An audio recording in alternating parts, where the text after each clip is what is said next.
నడిచినట్టు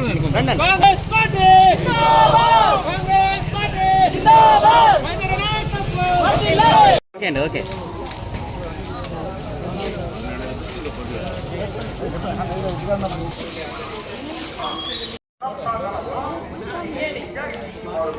జై కాంగ్రెస్ కాంగ్రెస్ పార్టీ జిందాబాద్ కాంగ్రెస్ పార్టీ జిందాబాద్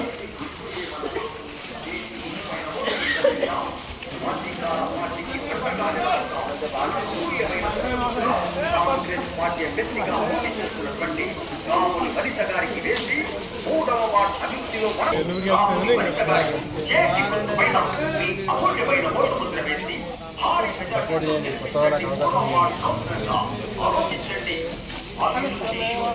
చేస్తున్నాను. ఈ వార్డు ప్రజలందరూ కూడా అధికారంలో ఉన్న పార్టీకి కాంగ్రెస్ పార్టీకి చేతి గుర్తు పైన ఓటేసి అందరూ కూడా మీ ఇంటి బిడ్డగా మీ ఇంటి ఆడిబిడ్డగా అక్క చెల్లెలందరూ కూడా నన్ను అధిక మెజార్టీ ఇచ్చి గెలిపించాల్సిందిగా కోరుతున్నాను. జిల్లా పురపాలక ఎన్నికల్లో భాగంగా 3వ వార్డు కార్యాలయం ఓపెన్ చేసుకొని తగ్గింది. ముఖ్యంగా ఈ వార్డు నుంచి రాములు వనిత మహిళా అధ్యక్షురాలు నిలవడం జరిగింది. ఏదైతే గౌరవ ముఖ్యమంత్రి యనమల రేవంత్ రెడ్డి గారు చేపట్టినటువంటి ప్రజాపాలన ప్రజా కార్యక్రమాలు ఏదైతే అభివృద్ధి కార్యక్రమాలు ప్రజల్లోకి తీసుకెళ్ళినటువంటి తరుణంలో ఎంతో ఇబ్బందులు ఉన్నప్పటికీ ప్రతి పేదవాడికి వారికి అవసరం ఉన్నటువంటి సమర్పించుకుంటూ ఇలా కొత్తగా రేషన్ కార్డు అయితేనేమి సన్నబియ్యం అయితేనేమి సన్నబియ్యం గురించి ఊహించిన వ్యక్తి కూడా ఉండడు. అలాంటిది ఒక గొప్పటి వాడే సన్నబియ్యం తినాలా పేద పిల్లలకి పేద కుటుంబాలు తినొద్దా అనే పెద్ద సంకల్పంతో ప్రవేశపెట్టినటువంటి పథకం రేషన్ కార్డు కూడా ఇవ్వడం జరిగింది. కాబట్టి ఇవన్నింటినీ ముందుకు తీసుకెళ్లి ప్రభుత్వ పథకాలు ముందుకు చూపెట్టుకుంటూ ఇక ముందు కూడా మనకి ఏమైనా పనులు కావాలన్నా పెన్షన్స్ కావాలన్నా ప్రభుత్వం ఉన్నది కాబట్టి ప్రభుత్వంతో పనిచేసుకోవడం పెద్దలు ఇన్ఛార్జ్ గారు మహేంద్రన్న గారు ఉన్నారు. కాబట్టి తప్పనిసరిగా కాంగ్రెస్ పార్టీకి ఓటేసి చేతి పరిస్థితి ఓటేసి గెలిపించాలని కోరుతా ఉన్నాం. 3వ వార్డులో కాంగ్రెస్ పార్టీ బలపరిచిన అభ్యర్థిని రాముని వనిత గారి యొక్క విజయం ఆకాంక్షిస్తూ ఈ యొక్క వార్డులో పార్టీ ఆఫీస్ ఓపెన్ చేస్తున్న సందర్భంగా ఈ యొక్క వార్డు సభ్యులందరూ కూడా ఈ వార్డు ప్రజానికం అందరూ కూడా గమనించాల్సింది ఒకటే విషయం. 5 సంవత్సరాల క్రితం ఎన్నికలు ఇక్కడ జరిగినప్పుడు ఆ రోజు అధికారంలో టీఆర్ఎస్ పార్టీ ఉండే. ఆ రోజు ఏ విధంగానైతే ఒక భయానకమైన వాతావరణం సృష్టించింది. ఆ రోజు కాంగ్రెస్ పార్టీ అభ్యర్థినిగా స్వరూపారెడ్డి గారు ఇక్కడ పోటీ చేస్తే అప్పుడు ఇక్కడ పోటీ చేసిన వ్యక్తి అధికార దుర్వినియోగానికి పాల్పడుతూ పోలీసుల యొక్క అరాచకాన్ని గురి చేస్తూ అనేకమైన ఇంటిపైన దాడులు చేస్తూ ఇవాళ ఒక భయానకమైన వాతావరణం సృష్టించి ఒక అప్రజాస్వామిక పద్ధతిలో నిరంకుశ పోగడలతో ఒక ప్రజాస్వామ్యాన్ని కూనీ చేసే విధంగా ఈ ప్రాంతానికి మంత్రిగా ఉండి ఎమ్మెల్యేగా ఉన్న వ్యక్తి యొక్క అండదండలతో ఒక అరాచకమైన వాతావరణాన్ని సృష్టించిన సంగతి మీ అందరూ కూడా తెలుసుకోవాలి. కానీ అదే వ్యక్తి వల్ల ఇలా మేము పార్టీ ఆఫీసు ఓపెన్ ప్రచారం చేసుకోవడానికి కాంగ్రెస్ పార్టీ అలా అవకాశం ఇచ్చింది. అంటే కాంగ్రెస్ పార్టీ ఒక ప్రజాస్వామిక పద్ధతిలో ఇలా రాజ్యాధికారాన్ని కానీ రాజ్యాన్ని కానీ ఏలే దిశగా ప్రయత్నం చేస్తుంది. కాంగ్రెస్ పార్టీకి ఉన్న ఇలా బీఆర్ఎస్ పార్టీకి ఉన్న వ్యత్యాసం అది ప్రజలందరూ కూడా ఇలా గమనించాలి. అలా దేశానికి స్వాతంత్రం తీసుకొచ్చిన పార్టీ కాంగ్రెస్ పార్టీ, దేశానికి రాజ్యాంగాన్ని ఇచ్చిన పార్టీ కాంగ్రెస్ పార్టీ, ఈ దేశంలో ప్రజాస్వామ్య హక్కులను ఇలా కాంగ్రెస్ పార్టీ అంటేనే దళిత బడుగు బలహీన వర్గాలకు మైనారిటీలకు దళితులకు అండగా ఉండే పార్టీ అలా కాంగ్రెస్ పార్టీ వాళ్ళ. కాబట్టి దయచేసి మీరు అందరూ కూడా ఒకటి గమనించాలి. 10 సంవత్సరాల బీఆర్ఎస్ పరిపాలనలో నియంతృత్వ నిరంకుశ అప్రజాస్వామిక పరిపాలనలో అందరూ కూడా దినదిన గండంగా ఉన్నారు. ఇలా ప్రజాస్వామ్యం దేశంలో బీఆర్ఎస్ పార్టీ చేసింది ఏంటంటే 10 సంవత్సరాల పరిపాలనలో అయ్యా కొడుకు బిడ్డ అల్లుడు రాష్ట్రాన్ని దోచుకుంటే ఇలా సిరిసిల్ల పట్టణాన్ని సిరిసిల్ల ప్రాంతాన్ని ఆయన ఎంగిలి మెతుకులకు ఆశపడ్డ కొంతమంది స్థానిక బీఆర్ఎస్ నాయకులు ఒకడేమో ఇసుక వ్యాపారం చేస్తాడు, ఒకడేమో భూదందా చేస్తాడు, భూమి ఖాళీగా ఉంటే కథం దాని మీద తీగల్లాగా వాలిపోయి సామాన్యుడు ఇలా ఎంతో కష్టపడి ఇలా గుంటను 2 గుంటల భూమిలో కొనుక్కుంటే ఆ భూములను కూడా కబ్జా చేసుకున్న పాపాత్ముడు వీళ్ళు ఇవాళ. ఆ పాపాత్ముడు వచ్చి ఇవాళ మళ్ళీ మా కోట్లు వేయండి అని ఏ ముఖం పెట్టుకుంటారో ఒకసారి ఆలోచించాలి మీరు అందరూ కూడా. ఇవాళ దయచేసి ఇలా వస్తారు అక్రమంగా అవినీతితో సంపాదించిన సొమ్ము చాలా ఉంది ఇలా వాళ్ళ దగ్గర. ఎందుకంటే వాళ్ళ సారు కేసీఆర్ గారు కేటీఆర్ గారు 20 కోట్ల అప్పుల్లోకి నెట్టితే ఇలా నెట్టిన పాపానికి మనం అందరం కూడా నెలకు 6,750 కోట్ల మిత్తి కడుతున్నాం ఇవాళ. ఇక్కడ ఈ సన్నాసులు దోచుకున్నారు ఇవాళ. ఆ దోచుకున్న సొమ్ముతోనే ఇలా ఒక్కొక్క ఓటుకు 5,000 ఇస్తాం 10,000 ఇస్తామని వస్తారు ఇవాళ.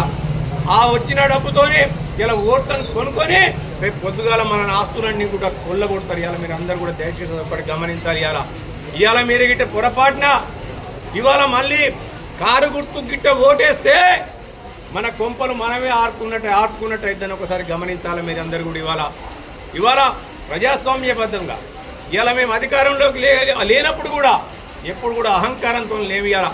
ఇవాళ వాళ్ళ అధికారం కోల్పోయినా కానీ అహంకారంతో మాకెందుకు ఓటయ్యారు, మీరు ఓటేసి కాంగ్రెస్ పార్టీకి ఓటేసి తప్పు చేసిండ్రంటండి. ఇవాళ తప్పెందుకు చేసిండ్రో ఒక్కసారి వాళ్ళందరూ కూడా ఆత్మవిమర్శలు చేసుకోవాలి.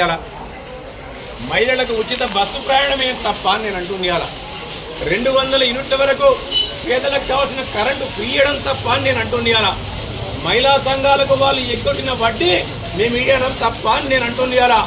మహిళా సంఘాలకు వడ్డీ లేని రుణాన్ని 10 లక్షల వరకు ఇవ్వడం మేము తప్ప అంటుంది నేను.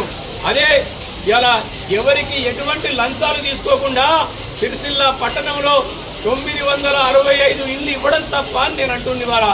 ఇవన్నీ కూడా మేము ఏ ఒక్క కూడా అవినీతికి ఆస్కారం లేకుండా తెలంగాణ ప్రజలకు సిరిసిల్ల ప్రజల ముంగడికి తీసుకొచ్చిన మీ హయాంలో ఇక్కడ రేషన్ కార్డులను పేదవాడి కూడిని ఎత్తుకెళ్ళిన దివంగత ముఖ్యమంత్రి వైఎస్ రాజశేఖర రెడ్డి గారు ఉన్నప్పుడు ఈ ప్రాంతంలో ఆకలి చావులు ఉండకూడదు, ఆత్మహత్యలు ఉండకూడదని చెప్పి ఇక్కడ ఇంచుమించు 18,000 అంత్యోదయ కార్డులు ఇస్తే మీ హయాంలో బంగారు తెలంగాణ పేరిట మీ ఇంటిని బంగారం చేసుకున్నావు తప్ప సిరిసిల్ల ఈ యొక్క కార్మికులయ్యి కర్షకులయ్యి వాళ్ళ అంత్యోదయ కార్డులు వాళ్ళ నోటి కాడి బుక్కని తీసుకున్నది మీరు కాదా అని నేను అంటున్నాను. 10 సంవత్సరాల్లో మీరు ఇయ్యలే. నా ఇంటి ఆడపడుతూ ఇంకొక ఇంటికి కోడలుగా పోతే ఇంకొకటి ఆ ఇంటి ఆడపడుతూ నా ఇంటికి కోడలు వస్తే నా ఇంట్లో పుట్టిన బిడ్డకు కూడా రేషన్ కార్డుల్లో ఎక్కడ కూడా స్థానం లేకుండా 10 సంవత్సరాల కాలంలో. కానీ ఇవాళ యనుమల రేవంత్ రెడ్డి గారి ప్రజాపాలనలో అధికారంలోకి వచ్చిన తడవుగా ఒక సిరిసిల్ల పట్టణంలోనే 9,000 రేషన్ కార్డులు ఇచ్చిండ్రు. ఇంచుమించు సిరిసిల్ల పట్టణంలో ఇవాళ 22,000 మందిని కొత్తగా రేషన్ కార్డులకు ఎక్కించిండ్రు. అంటే నీవు నోటికాడి బుక్కలను తీసుకెళ్తే మేము కడుపు నిండే ప్రోగ్రాం ఏం చేసినాం. ఇవాళ మీతో పాటు ప్రతి పేదవాడికి కూడా సన్న బియ్యాన్ని 6 కిలోలు ఇచ్చిన ఘనత ఇలా కాంగ్రెస్ పార్టీది, యనుమల రేవంత్ రెడ్డి గారిది. ఇవన్నీ కూడా దయచేసి మీరు అందరూ కూడా గమనించాలి. ఇవాళ 5 సంవత్సరాలు ఇవాళకి మీరు ఎన్నుకోబడ్డ ఈ కౌన్సిలర్ కానీ ఈ మున్సిపాలిటీ కానీ ఇవాళ 5 సంవత్సరాలు కాలం ఇలా ఉంటుంది అధికారంలో. కాంగ్రెస్ పార్టీ ఇంకా 3 సంవత్సరాలు అధికారంలో ఉంటుంది. మళ్ళీ మీ ఆశీర్వాదంతో యనుమల రేవంత్ రెడ్డి గారి మళ్ళీ ఒక 5 సంవత్సరాలు మీరు గెలిపిస్తారని ఆశ మాకు ఉన్నది ఇవాళ. కాబట్టి మీరందరూ కూడా గమనించండి. ఇవాళ దున్నపోతు గడ్డేసి బర్రెకు పాలు పెడితే బర్రె పాలు ఇయ్యది. ఇలా అధికారంలో ఉన్నది కాంగ్రెస్ పార్టీ. ఇవాళ ఎవరెన్ని డబ్బులు ఇచ్చినా ఎవరెన్ని మాయమాటలు చెప్పినా మిమ్మల్ని ఇప్పుడు బెదిరియలేడు, పేరు సంవత్సరం గెలిపించట్టు. ఒక్కసారి మీరందరూ కూడా మీ కళ్ళ ముందుకు ఇలా దృష్టి తెచ్చుకోవాలి. ఇవాళ ఆ రోజు స్వరూపారెడ్డి గారు ఇక్కడ కౌన్సిలర్గా ఉన్నప్పుడు ఎటువంటి అవినీతి అక్రమాలకు తావు లేకుండా అనేక మంది ఇవాళ ఇల్లు కట్టుకున్నారు. ఇవాళ అనేకంగా అభివృద్ధి జరిగింది. ఇవాళ మళ్ళీ 5 సంవత్సరాల కాలంలో ఎవడి ఇల్లు కడదామన్నా 1,00,000 ఇస్తావా, 1,50,000 ఇస్తావా, 2 లక్షలు ఇస్తావా, డబుల్ బెడ్రూమ్ ఇల్లు కావాలంటే నాకు ఎంత ఇస్తావు, అటువంటి వైనమే కొనసాగింది. కాబట్టి దయచేసి మీరు అందరూ కూడా ఒకటి గమనించాలి. ఇవాళ మళ్ళీ కాంగ్రెస్ పార్టీతోనే అది సాధ్యమవుతుంది. ఇలా కాముని వనితతోనే సాధ్యమవుతుంది. మీ అందరికీ అండగా మేముంటాం. ఎవరెన్ని చేసినా కానీ ఈ ప్రాంత అభివృద్ధికి మేము పాటుపడతాం. యనుమల రేవంత్ రెడ్డి గారు మీరు అండగా ఉంటారు, కాంగ్రెస్ పార్టీ మీకు అండగా ఉంటుంది. ఈ మున్సిపాలిటీ పైన ఈ యొక్క జెండా ఎగరవేసే కార్యక్రమం ఇలా 3వ నంబర్ వార్డు నుంచే మీరు తీస్తారని భావిస్తూ ఇలా 11వ తారీఖు నాడు ఏదైతే ఎలక్షన్లు జరుగుతున్నాయో ఇలా కాంగ్రెస్ పార్టీకి అండగా చేతి గుర్తుపైన ఓటేసి కాముని వనితను గెలిపించాలని మీ అందరూ కూడా పేరు పెట్టినట్లు